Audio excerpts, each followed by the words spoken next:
আসসালামু আলাইকুম রহমতুল্লাহি ওবরকাতুহু। সম্মানিত দর্শক, বাংলাদেশের ঐতিহ্যবাহী রাজনৈতিক দল বিএনপি অপর একটি পুরনো এবং ঐতিহ্যবাহী রাজনৈতিক দল আওয়ামী লীগ। বিএনপি যখন রাষ্ট্র ক্ষমতায় ঠিক সেই সময়টিতে সংসদে আইন পাশ করে আওয়ামী লীগকে নিষিদ্ধ করা হয়েছে। এর পরিণতি কি হবে এই বিষয়গুলো নিয়ে আলোচনা করব। ২ নম্বর হলো যে আওয়ামী লীগকে নিষিদ্ধ করে একটি রিফাইন্ড আওয়ামী লীগ, পরিশুদ্ধ আওয়ামী লীগ, সেটি হয়তো আওয়ামী লীগের পরিবর্তে ভিন্ন একটি নাম নিয়ে বা আওয়ামী লীগ হতে পারে, আওয়ামী লীগ হতে পারে, মানে বিএনপির সাথে মিল রেখে বা আওয়ামী লীগ, বা জামাতের সাথে মিল রেখে জাম লীগ হতে পারে, আমলীগ, জাম লীগ বা জাওয়ামী লীগ হতে পারে। রাজার ইচ্ছায় প্রজা নড়ে, কর্তার ইচ্ছায় কর্ম নড়ে, হাকিমের ইচ্ছায় হুকুম নড়ে। এটাই পৃথিবীতে আমরা দেখে আসছি। মানুষ যখন ক্ষমতায় বসে তখন সে ভুলেই যায় যে কোন একটা সময় তার ক্ষমতা ছিল না, সে খুব অসহায় দুর্বল অবস্থায় এই পৃথিবীতে এসেছে উলঙ্গ হয়ে। আর এমন একটা সময় আসবে যখন সে আবার দুর্বল হয়ে পড়বে, বোধ থাকবে না, শিশুর মতো হয়ে যাবে, বিশাল একটা শরীর নিয়ে অবধ শিশুর মতো আচরণ করে একসময় কবরে যাবে। আর কিয়ামতের দিন তাকে ঠিক এই পৃথিবীতে যেভাবে উলঙ্গ করে তাদেরকে পাঠানো হয়েছিল, একইভাবে কিয়ামতের ময়দানে সবাইকে, ইচ অ্যান্ড এভরিবডি, উলঙ্গ করে, ন্যাংটো করে আল্লাহ রাব্বুল আলামিন কিয়ামতের ময়দানে তাদেরকে উঠাবেন। ইয়াউমা হুম বারিজুনা লা ইয়াখফা আলাল্লাহি মিনহুম শাইউন লিমানিল মুলকুল ইয়াউম লিল্লাহিল ওয়াহিদিল কাহ্হার। কিয়ামতের ময়দানে আল্লাহ রাব্বুল আলামিন তার বান্দাদেরকে জিজ্ঞাসা করবে যে আজকের এই দিনের রাজত্ব কার? তো এই বিষয়গুলো কোরআনে বলা আছে, অন্যান্য ধর্মগ্রন্থেও বলা আছে, একটু ১৯-২০ করে। কিন্তু আমরা সেটা বিশ্বাস করি না। আওয়ামী লীগ যখন ক্ষমতায় তখন জিয়াউর রহমানের মাজার সরাতে হবে, সেই জিয়াউর রহমানকে, বেগম জিয়াকে, তারেক জিয়াকে গালাগাল করতে হবে। জাতীয় পার্টি যখন ক্ষমতায় তখন বিএনপি এবং আওয়ামী লীগ দুটো দলকে শেষ করতে হবে। বিএনপি যখন ক্ষমতায় তখন জাতীয় পার্টি, আওয়ামী লীগ দুটো দলকে শেষ করতে হবে। এই ধারাবাহিকতা যখন চলছিল, এর মধ্যে একটা অবিস্মরণীয় বিপ্লব হয়ে গেল। সেই বিপ্লবের সময়টিতে যে ঘটনাটি ঘটেনি, সেটি গণতান্ত্রিক নামধারী বা গণতন্ত্রের বেশধারী বর্তমান বিএনপি সরকার, সেই জমানাতে আওয়ামী লীগকে নিষিদ্ধ করা হলো। ভালো কথা। এখন আওয়ামী লীগকে নিষিদ্ধ করে আওয়ামী লীগকে কি শেষ করে দেওয়া যাবে? দুটো উদাহরণ দিলে বুঝতে পারবেন যে সংগঠনগুলো, যেমন ধরেন আইএস, নকশাল, আল কায়েদা, যাদের জীবনটা শুরু হয় যাকে বলা হয় সন্ত্রাসী কর্মকাণ্ড দ্বারা, হত্যা দ্বারা, গুম দ্বারা, যেমন পূর্ব বাংলার সর্বহারা পার্টি আমাদের দেশে, এই সংগঠনগুলো নিষিদ্ধ করা যায়। নিষিদ্ধ করলে তারা আবার গড়ে উঠবে এরকম ঘটনা পৃথিবীতে নেই। সেই অর্থে আওয়ামী লীগ কি আন্ডারগ্রাউন্ডের কোনো নিষিদ্ধ সংগঠন কিনা, জেএমবি কিনা, হরকাতুল জিহাদ কিনা? এটা হলো প্রথম প্রশ্ন। কোনো রাজনৈতিক দলকে কখনো নিষিদ্ধ করে নির্মূল করা যায়নি। যেমন আমাদের দেশে কয়েকটি বড় বড় রাজনৈতিক দল নির্মূল হয়ে গেছে। মুসলিম লীগ নির্মূল হয়ে গেছে, খেলাফতে রব্বানী নির্মূল হয়ে গেছে, কৃষক শ্রমিক প্রজা পার্টি যেটা করেছিলেন শেরে বাংলা ফজলুল হক নির্মূল হয়ে গেছেন। নির্মূল না, ঠিক সেই দলগুলোর অস্তিত্ব নাই। নির্মূল মানে কাউকে একেবারে মূল থেকে টেনে ছুঁড়ে ফেলে দেওয়া, নট লাইক দ্যাট। মানে এই দলগুলো ভ্যানিশ হয়ে গেছে। তারপর খেলাফতে রব্বানী পার্টি, তারাও বিলুপ্ত হয়ে গেছে। মাওলানা আব্দুল হামিদ খান ভাসানীর এত বড় দল, জাসদ বেশ কয়েকটা ভাগে বিভক্ত হয়ে নিবু নিবু করছে। কমিউনিস্ট পার্টির যে বিশাল দাপট, সেটি এখন কোনো মতে ধুকধুক করে জ্বলছে।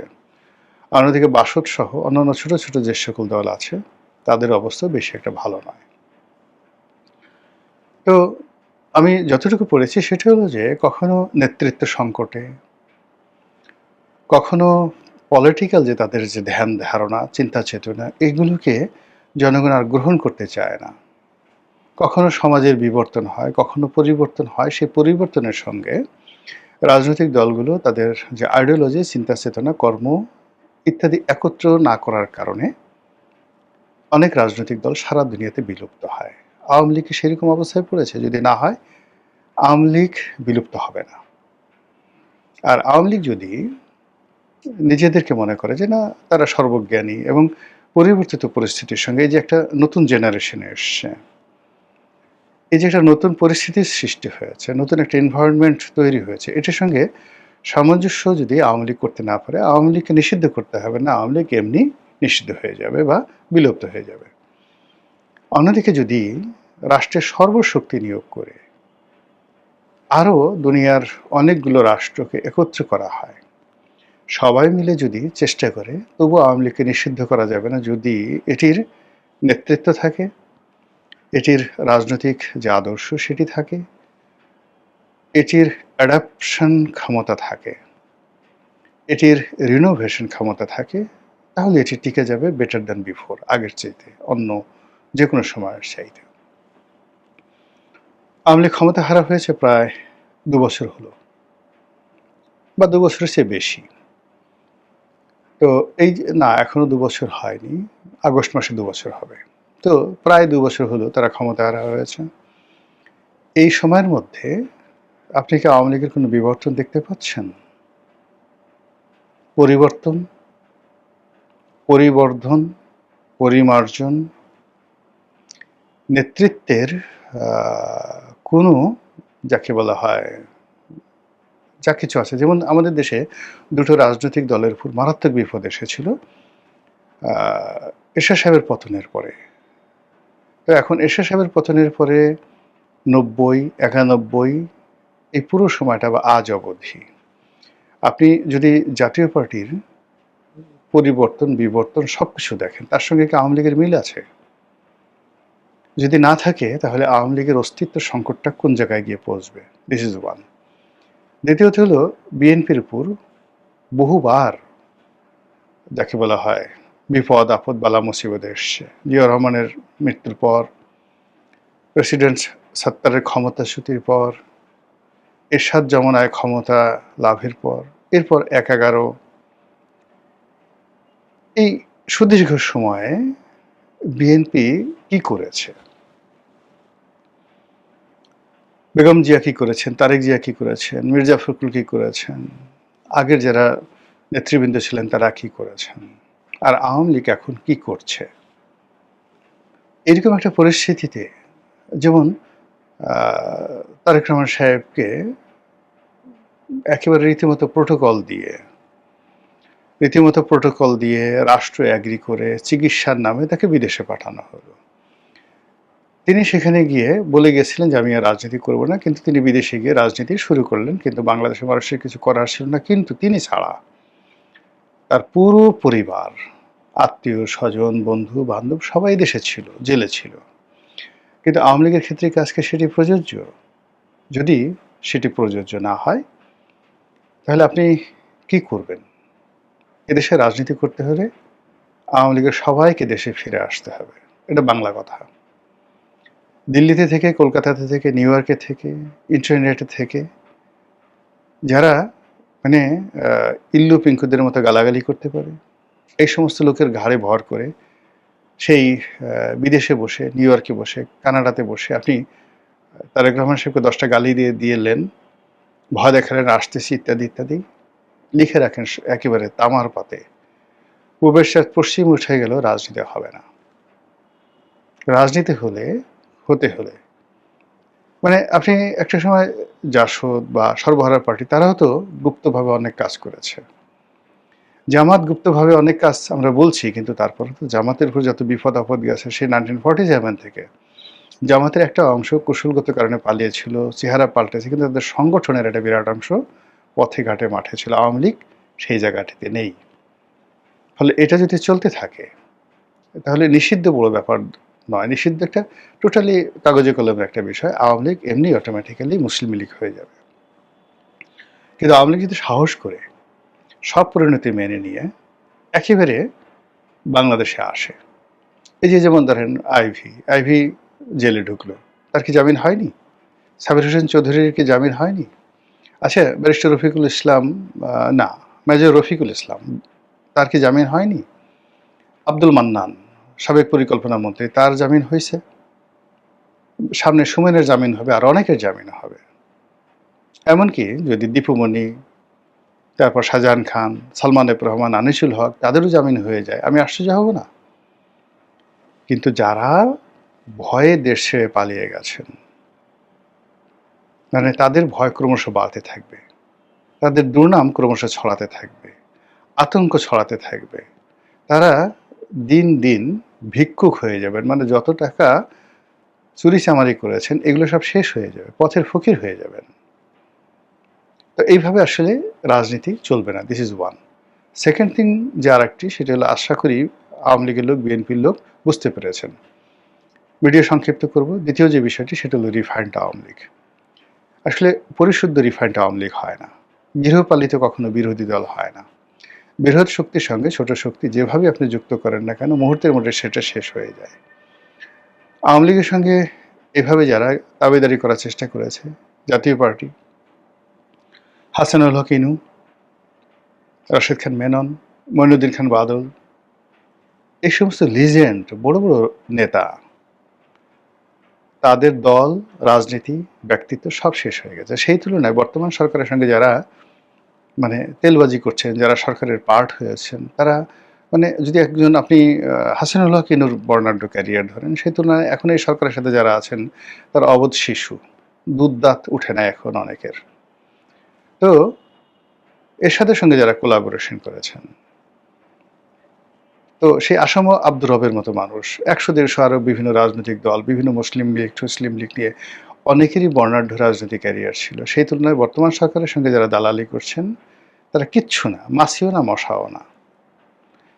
তো সেইভাবে যেটা বলছি যে আওয়ামী লীগ নিজেদেরকে যত কথাই বলুক না কেন, সেটা রিফাইন্ড আওয়ামী লীগ হোক, সেটা ডিজিএফআইয়ের কথা হোক, এনএসআইয়ের কথা হোক, ভারতের রয়ের দালালিতে হোক, রয়ের প্রলোভনে হোক, তারেক রহমান সাহেবের দয়া হোক, কোনোভাবে নিজেদেরকে রিফাইন্ড পরিচয় দিয়ে তারা যদি ক্ষমতায় আসতে চায়, কারো কাছে দস্তখত দিয়ে যদি ক্ষমতায় ফিরতে চায়, কারো কাছে শৃঙ্খলিত হয়ে যদি ক্ষমতায় ফিরতে চায়, রাজনীতিতে ফিরতে চায়, এটা হবে না। এটা বরং আরও শেষ হয়ে যাবে। রিফাইন্ড, যখনই কোনো কিছু রিফাইন্ড করেন তখন আর সেটার অরিজিনালিটি থাকে না। আপনি যেমন ধরেন ওয়াটার, পানিকে আপনি যখন ডিস্টিল ওয়াটার করেন, সেটাকে আর মিনারেল ওয়াটার বলে না, সেটা ডিস্টিল ওয়াটার হয়ে যায়। ডিস্টিল ওয়াটার খাওয়া যায় না। রিফাইন্ড মিনস আপনি স্প্রিট, সেটাকে আপনি রিফাইন্ড স্প্রিট করেন, সেটা আপনি খেতে পারবেন না। প্রত্যেকটা জিনিস, এই যে প্রসেস ফুড, আমাদের দেশে যে আমরা যে সকল প্রসেস ফুড বা ফাস্ট ফুড বলি, এগুলো শরীরের জন্য কেন ক্ষতিকর? এর কারণ হলো এগুলোর মধ্যে যে ন্যাচারাল ইনগ্রিডিয়েন্টস যেগুলো থাকে, সেই ইনগ্রিডিয়েন্টস থাকে না, প্রাকৃতিক যে বৈশিষ্ট্য সেটা থাকে না। তো সেই দিক থেকে রাজনৈতিক দল হিসেবে আওয়ামী লীগের কতগুলো প্রাকৃতিক বৈশিষ্ট্য রয়েছে, সেটা যদি না থাকে আওয়ামী লীগের আর কোনো অস্তিত্ব থাকবে না। একটা গোখরা সাপ, তার বৈশিষ্ট্য ফুসফাস করবে, ফনা তুলবে, কিন্তু আপনি যদি তার দাঁত ভেঙে দেন, লেজ ভেঙে দেন, কোমর ভেঙে দেন, ফনা আর তুলতে পারছে না, দুর্গন্ধ ছড়াবে, সাপ আপনার দেখতে ইচ্ছা করবে না, ওই সাপ আপনার ভালোও লাগবে না, ভয়ও লাগবে না। তেমনি রিফাইন্ড যদি হয়ে যান, সেটা জাতীয় পার্টি বলেন, বিএনপি বলেন, সব কিছু বলেন, সমস্যা আছে। আপনি দেখেন না, ওই আমেরিকার কাছ থেকে যারা দস্তখত দিয়ে তারপরে আমেরিকার দালাল হওয়ার জন্য হেলিকপ্টারে করে এসে যে সমস্ত লোক আফগানিস্তানে, ইরাকে, সিরিয়াতে ক্ষমতায় বসেছিল, এমনকি আমাদের বাংলাদেশে এই যে ডক্টর মোহাম্মদ ইউনূস এবং তার যারা সাঙ্গপাঙ্গ, তাদের এই অবস্থা কি? এই অবস্থা কেন? তারা সবাই একটা রিফাইন্ড হয়ে আসছিল, আমেরিকা থেকে রিফাইন্ড হয়ে আসছিল। আবার ধরুন বর্তমান সরকার সম্পর্কে নানা রকম বদনাম ছড়াচ্ছে, তারা আমেরিকার সঙ্গে একটা নেগোসিয়েশন করে আসছে, ভারতের একটা গ্রিন সিগন্যাল নিয়ে আসছে। যদি ঘটনা সত্য হয়, সরকারের জন্য কত বড় বিপদ আপনি কল্পনাই করতে পারবেন না। রাজনীতি একটা প্রমত্ত নদীর মতো, বাধাহীন, বন্ধনহীন, ঝড়ো হওয়া কালবৈশাখীর মতো। এটা বাদ দিয়ে হয় না, এটা শৃঙ্খল পুরিয়ে হয় না। কৃতদাস কখনো সিংহাসনে বসতে পারে না। শৃঙ্খলিত রাজা কখনো শৃঙ্খলিত হয় না। তো সেই দিক থেকে রাজনীতি আওয়ামী লীগের জন্যই প্রযোজ্য, যেটা রিফাইন্ড আওয়ামী লীগ হবে না। এতে করে যারা এই খপ্পরে পড়বেন, রিফাইন্ড আওয়ামী লীগের নেতা হওয়ার চেষ্টা করবেন, তাদের সকলেরই কপাল পড়বে। দলের ভিতরে মার খাবেন, দলের বাইরেও মার খাবেন, যারা নিয়োগ দিচ্ছে তাদের হাতে মার খাবেন, পাবলিকের হাতেও মার খাবেন। মহান আল্লাহ আমাদের সবাইকে হেদায়েত দান করুন এবং হেফাজত করুন। আসসালামু আলাইকুম রহমতুল্লাহি ওয়া বারাকাতুহু।